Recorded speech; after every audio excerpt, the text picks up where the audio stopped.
Hello everyone, কেমন আছো সবাই? আজকে আমরা পড়ব হলো ক্লাস 2 এর পেজ নাম্বার 61। তো আমরা এই পেজে পড়ব সেই দ্য ফাইনাল মানে এন্ড সাউন্ডস 1। এইটার বাকি অংশ আমরা গত ক্লাসে এ বি পড়ে ফেলছি, এখন আমরা সি আর ডি পড়ব। তো চলো প্রতি ক্লাসের মতো ওয়ার্ড মিনিং গুলো পড়ে নেই। তুমি অবশ্যই আমার সাথে প্র্যাকটিস করবা, আমারটা শুনবা, দেন তুমিও বলবা। ওকে, তো চলো। আর কমেন্ট করে কিন্তু আমাকে জানাবা যে তুমি প্র্যাকটিস করছো কিনা। সেই সেই মানে বলা, যেমন আমি কথা বলছি। ফাইনাল ফাইনাল মানে শেষ। এন্ড এন্ড মানে শেষ। সাউন্ড সাউন্ড মানে শব্দ। লুক লুক মানে দেখা অথবা তাকানো। পিকচার পিকচার মানে ছবি। ওয়ার্ড ওয়ার্ড মানে শব্দ।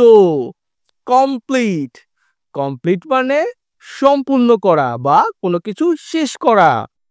দেন দেন মানে তারপর। এক্সাম্পল এক্সাম্পল মানে উদাহরণ।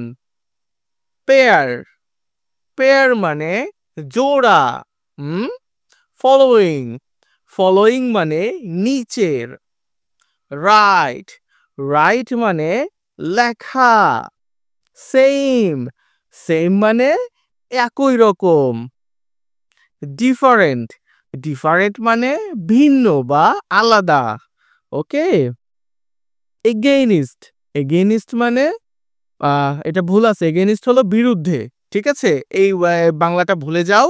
এগেইনিস্ট হলো বিরুদ্ধে। ধরো আমি বা বিপরীতে, আমি এখানে বসে আছি, তুমি স্ক্রিনের বিপরীতে বসে আছো, তাহলে আমরা সামনাসামনি বসে আছি এরকম।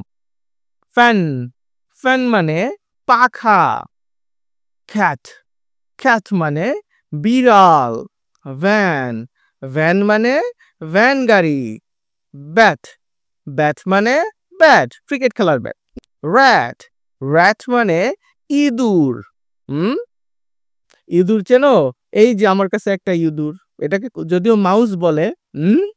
ফ্যাট ফ্যাট মানে মোটা। ম্যাট ম্যাট মানে চটের পাটি। হ্যাট হ্যাট মানে টুপি, যদিও আমার হ্যাট নাই।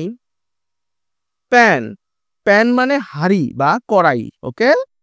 পেট পেট মানে পোষা প্রাণী। ধরো তোমাদের বাড়িতে বিড়াল বা কুকুর আসলো, তুমি তাকে খাইতে দিলা, সে বারবার আসলো খাওয়ার জন্য, তো সময় সময় তুমি তাকে খাইতে দিলা, তো তুমি কি করতেছো? প্রাণীটাকে পুষতেছো।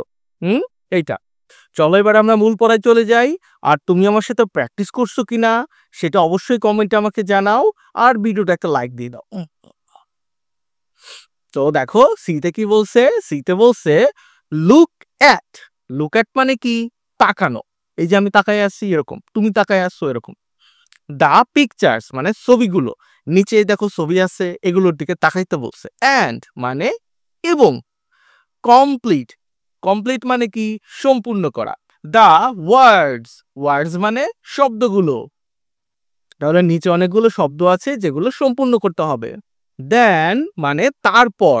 সেই মানে বলো। দা ওয়ার্ডস শব্দগুলো বলো, তাহলে সম্পূর্ণ করার পরে শব্দগুলো বলবা। অ্যান্ড মানে এবং। দেয়ার মানে তাদের। দেয়ার মানে তাদের। ফাইনাল মানে শেষ বা সম্পূর্ণ।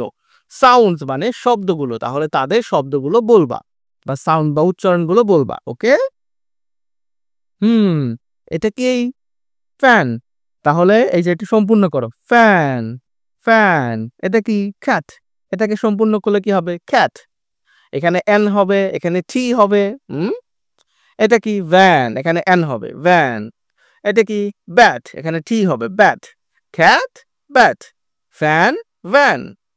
পারছো? আমার সাথে প্র্যাকটিস করছো? যারা গুড বয় গুড গার্ল তারা প্র্যাকটিস করবে এবং কমেন্টে আমাকে জানাও যে তুমি প্র্যাকটিস করছো কিনা। এখন দেখো এরপর কি বলছে। দেন মানে তারপর। সেই মানে বলো। দা ওয়ার্ডস মানে শব্দগুলো বলো। অ্যান্ড মানে এবং। দেয়ার ফাইনাল সাউন্ড এবং তাদের চূড়ান্ত ধ্বনি বা উচ্চারণ বা শব্দ যাই বলো এগুলো বলতে হবে সাউন্ডগুলো। তো তোমরা এখন কি করবা? তোমরা ধরো টিচার প্রথমে টি দিয়ে টিচার বোঝাচ্ছে। টিচার বলবে ফ্যান। স্টুডেন্টরাও সেটা শুনে তারা কি বলবে? ফ্যান। হুম? এরকম। ধরো আমি বলতেছি ফ্যান, তুমিও আমারটা শুনলা, শুনে তুমিও বললা ফ্যান, এরকম। আবার আমি বললাম ভ্যান, তুমি শুনলা, শুনে তুমি বললা ভ্যান। হুম? এভাবে প্র্যাকটিস করবা বাড়িতে। তোমার আম্মুর সাথে করতে পারো। চলো ডি তে চলে যাই। ডি তে বলছে সেই মানে বলো। ইচ পেয়ার মানে প্রত্যেক জোড়া। Hmm? Of the following words. Following মানে কি? নিচের। আর ওয়ার্ডস মানে শব্দগুলো। তাহলে প্রত্যেক যে নিচে শব্দ জোড়া আছে সেগুলো বলতে হবে। দেখো যেখানে আছে 1 জোড়া, 2 জোড়া, 3 জোড়া এরকম। আচ্ছা এগুলো তো পরে আসি, পরে নেই আগে। দেন মানে তারপর। Right S. রাইট মানে লেখো। এস লিখতে হবে। কোথায় লিখতে হবে? সেইম হলে। Against the pair. কোন পেয়ারের সাথে লিখতে হবে বা বিরুদ্ধে লিখতে হবে? এই যে পেয়ার আছে জোড়া, এই জোড়া প্রথম জোড়া এটা যদি সেম হয় এস লিখতে হবে। With the same final sound মানে শেষের সাউন্ড গুলো একই হইতে হবে, তখন এস লিখতে পারবা। And right D. ডি লিখবা মানে ডিফারেন্ট হলে ডি লিখবা। এগেইনস্ট দ্য পেয়ার মানে কোন জোড়ার বিপরীতে? With the different final sound. Different মানে ভিন্ন বা পৃথক। ফাইনাল সাউন্ড মানে শেষের সাউন্ড। তাহলে তোমার ভিন্ন ধ্বনিযুক্ত জোড়ার বিপরীতে ডি লিখতে হবে। তো চলো আমরা এটা পড়ে ফেলি। দেখো এখানে কি আছে? ব্যাট। এখানে কি আছে? ভ্যান। দেখো শেষেরটা, তুমি কিন্তু মাঝখানেরটা দেখবা না, প্রথমেরটাও দেখবা না, শেষের অক্ষরে যে টি, এখানে লাস্টে কি আছে? অ্যান। তাহলে দুটো কি সেম? না, ভিন্ন। তাহলে দেখো যে ডিফারেন্ট। টি ভার্সেস অ্যান, এটা ভিন্ন দেখে আমি কি দিছি? ডি দিয়েছি, এটা ডিফারেন্ট। যদি সেম হতো এস দিতাম। দেখো এখানে কি আছে? ভ্যাট। ভ্যাট টি। এটা কি আছে? র্যাট টি। এই যে র্যাট টি, শেষে কি আছে? টি। তাহলে এটা কি একই? সেম। এই দেখো সেম, টি আছে দেখে এস। তুমি কি বুঝতে পারছো? কারা কারা বুঝতে পারছো তারা কমেন্ট করো তো দেখি। 3 নম্বরে চলো। 3 নম্বরে বলছে ফ্যান, লাস্টে কি? এন। এটা কি বলছে? ফ্যাট, লাস্টে কি? টি। এন আর এখানে টি, এটা ভিন্ন পৃথক, এজন্য ডিফারেন্ট, ডি দিয়েছি। এই দেখো লিখে দিয়েছি এখানে। 4 নম্বরে বলছে ম্যাট। ম্যাট টি, হ্যাট টি। তাহলে এটা কি? সেম, একই রকম। এই দেখো সেম হলে টি মানে এস। এটা কি? ফ্যান। ফ্যান ফেট। ফেট। এটা কি? ডিফারেন্ট, এখানে এন এখানে টি, তাহলে শেষের সাউন্ড দুটো ডিফারেন্ট, এজন্য ডি। তুমি এটা এখান থেকে উত্তরটা দেখে নাও। আর যারা যারা আমার সাথে পারছো অথবা আমার আগেই পারছো তাদের সকলকে থ্যাংক ইউ। লিখে জানাও তো কারা কারা আমার আগেই পারছো। ক্লাসটা কেমন লাগলো সেটা অবশ্যই আমাকে জানাবা। ভালো থেকো সবাই।